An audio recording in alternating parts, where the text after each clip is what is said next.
Hey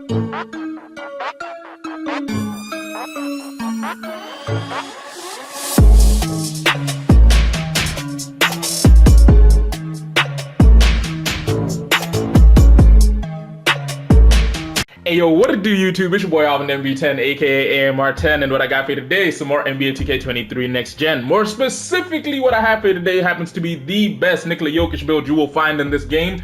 And the thing about it is, it's one of the best point center builds you'll find in this game. Now, obviously, a comment was dropped asking me to make this build, so I figured, hey, why don't I go out there and try and make the best version of this man that I can. However, for those of you who are used to watching videos on this channel, you know I don't like this. Okay, it's not that I don't like this man. I don't like how overhyped Nikola Jokic is, alright? Let's be dead serious. What has Nikola Jokic truly done to deserve all the praise people give him? You'd think this man's won 2 rings or something. But hey, that's just what I'm saying. As most of you know, Nikola Jokic is the starting center for the Denver Nuggets, right-handed jersey number 15. There's 15. Height-wise, he does come in at 6'11" and weighs 284 pounds with a 7'3" wingspan. Now, I will warn you something. I did make this build like over a week ago before my exam started, so I can't remember why, but I took his height down to 6'9". I'm assuming it has something to do with speed with ball and speed, because once you put him up to like 284 pounds, as you can guess, the boy is real slow. But if you can mess with some things, you can get him to a decent speed and excel right here. Wingspan went 7'3". Body shape type, man, I'm going burly. No, you're not actually. I'll give him solid. Not even solid. Where's something that just looks like you've lost weight and you, okay, you know, we're going solid. We'll give him solid because he has lost weight. He does look a little bit slimmer, but yeah. Hey, don't forget, if you like today's video and enjoy to see more content like this, do me a favor, go ahead and hit that like button. Don't forget to drop a comment, tell me what you think of the build once you've seen the build all the way through. And also, don't forget to share the videos because it does help with the YouTube algorithm. And if you're new to the channel and you ain't done so yet, hit that subscribe button as well as turning post notifications on. Now, first things first, let's get the physicals out the way. Decided to max the acceleration at a 66. That's why I believe I reduced his height, just so that he was a little bit faster. Because even though I love to mock the guy, he's slow, but he's not as slow as the game says a 6'11", 284-pound player should be. Because it was giving him like a 50 on the Excel, I think.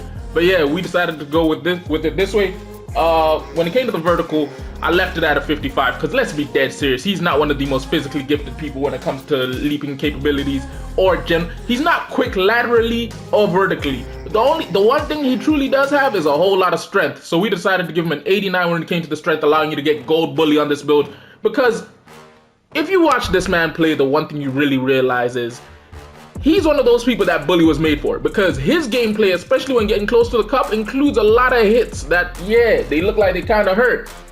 But as I said, when it comes to the cup, he loves to hit people and finish with some elite capability. I'll give him that. So we decided to give him a close shot of an 85 and a driving layup of an 85 to match this capability, because you can, no matter how much I want to hate on him, you have to respect his ability to finish at the cup, so we got to go that way. However, when it comes to the driving dunks, we only went with a 75, mainly because, again, he's not one of the most athletic people in the league, and if you've seen some of his driving dunks, you'll understand that even a 75 is a compliment towards it.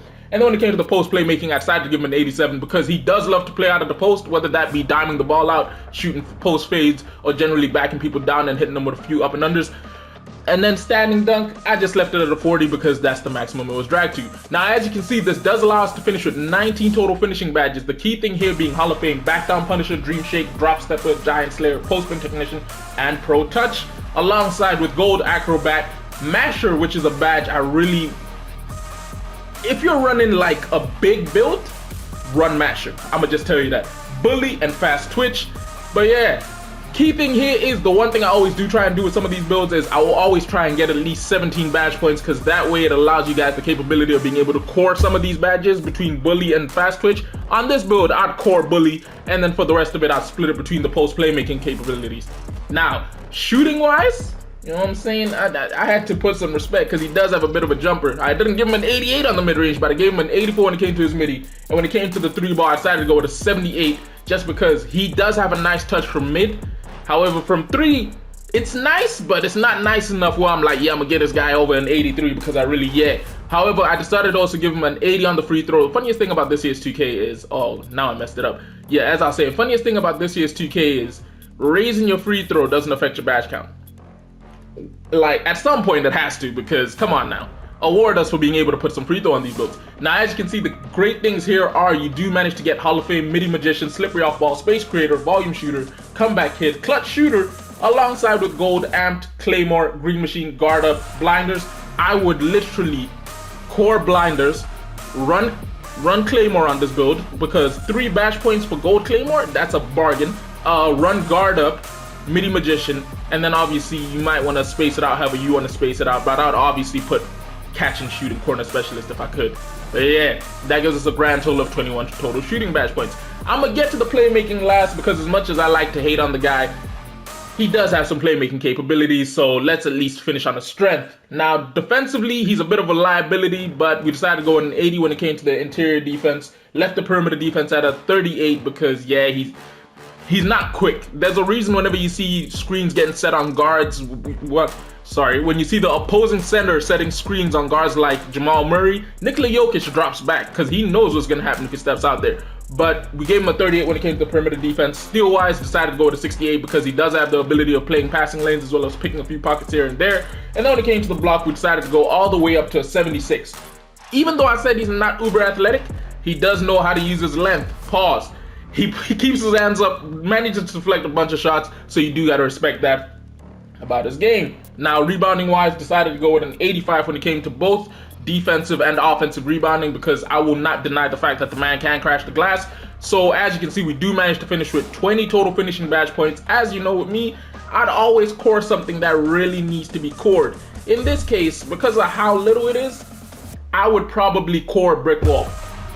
Like, if you're running Brick Wall as a center in this game, people will love you, because trust me, that space creation, you get in that nice little mismatch whereby the big has to pick between stepping out to guard the guard or covering you as you roll to the basket.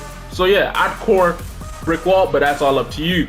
Now, playmaking. I had to put respect on this game, because even though I think he's overhyped in his passing, yep, I know there's going to be a bunch of you in the comments saying I'm just a hater, but think about it this way, man. I could easily make a pass, right? Like, let's say I see a pass right in front of me. This is Nikola Jokic in my eyes. There's a basic pass in front of him. Oh no, rather than that, let me turn my head to the right, pretend like I wasn't looking there, throw it there, and now everyone's going to go, look at that amazing no-look pass. He looked. Look at the majority of his no-look passes and you'll see, I mean, everyone looks on the no-look pass, because technically speaking, if it was no-look, you're just throwing the ball hoping someone's there. But yeah, so we went with an 86 when it came to the pass accuracy. When it came to the ball handling, decided to go with a 76. And then when it came to the speed of ball, put this all the way up to a 68. Now, as you can see, this does allow us to finish with 18 total playmaking bash points, which I find to be really good, especially when running a center build that can shoot and also finish at the cup. That's something you really need to have on it. Now, obviously, I did mess around with the shooting earlier, which brought down the close shot, but we did finish with this at an 85. And as you can see, we do finish with 19 finishing, 21 shooting, 18 playmaking, and 20 total defensive bash points, giving us a grand total of 78 total bash points on this Nikola Jokic build. Plus, as most of you know, you get a +4 when you do a little bit of stuff in my career. So that gives you a grand total of 82. Now, getting straight into the takeovers. The very first one I would most likely go with is, where's post shot daggers? Where is it? Alright, where is it? There we go, post shot daggers. Now actually, hold on, let me be true to his game, alright? Where is it? Post playmaking. The thing about Nikola Jokic is he's a stereotypical big in that he does want to get into the post, but the smartest thing about him, which I really do like, is he gets into the post to face up and look for a pass first. If he doesn't see a pass, then he looks for an opportunity to take it to you. So we got to go with post playmaking to start with. And then for the secondary takeover, because I did say he was a defensive liability, I'd probably go with power backdowns, because yeah, majority of his gameplay comes through the post, and he just doesn't play defense like that. But yeah, now, the 3 players 2K says this build looks most like happen to be Nikola Jokic, Domantas Sabonis, Chris Bosh. And it says we have shades of the diamond inside the arc scorer. Now see, this name would fool people and have them think he can't shoot a 3, but with what you know, we got a 78 3 ball. And I just remembered why I made this build 6'9". When I made it 6'11", it wasn't giving me Jokic. Make it make sense, because the man comes in at 6'11", but apparently 2K says you got to make him 6'9" for us to say it's Jokic. But hey, it is what it is. Hopefully you guys enjoyed today's video, which if you did, don't forget to do me a favor, go ahead and hit that like button as well as dropping a comment telling me you enjoyed it. If you're new to the channel and you ain't done so yet, don't forget to hit that subscribe button as well as turning post notifications on. As some of you may have noticed, we haven't uploaded as regularly as possible over the past few days, but that's because exams, stress, and now we're moving to a new schedule of, I believe, Saturday, Sunday, Tuesday, Thursday, which allows you to get a video dang near every other day. But yeah, it's been your boy Alvin MB10, aka AM Martin. I'll catch you in a bit. Deuces.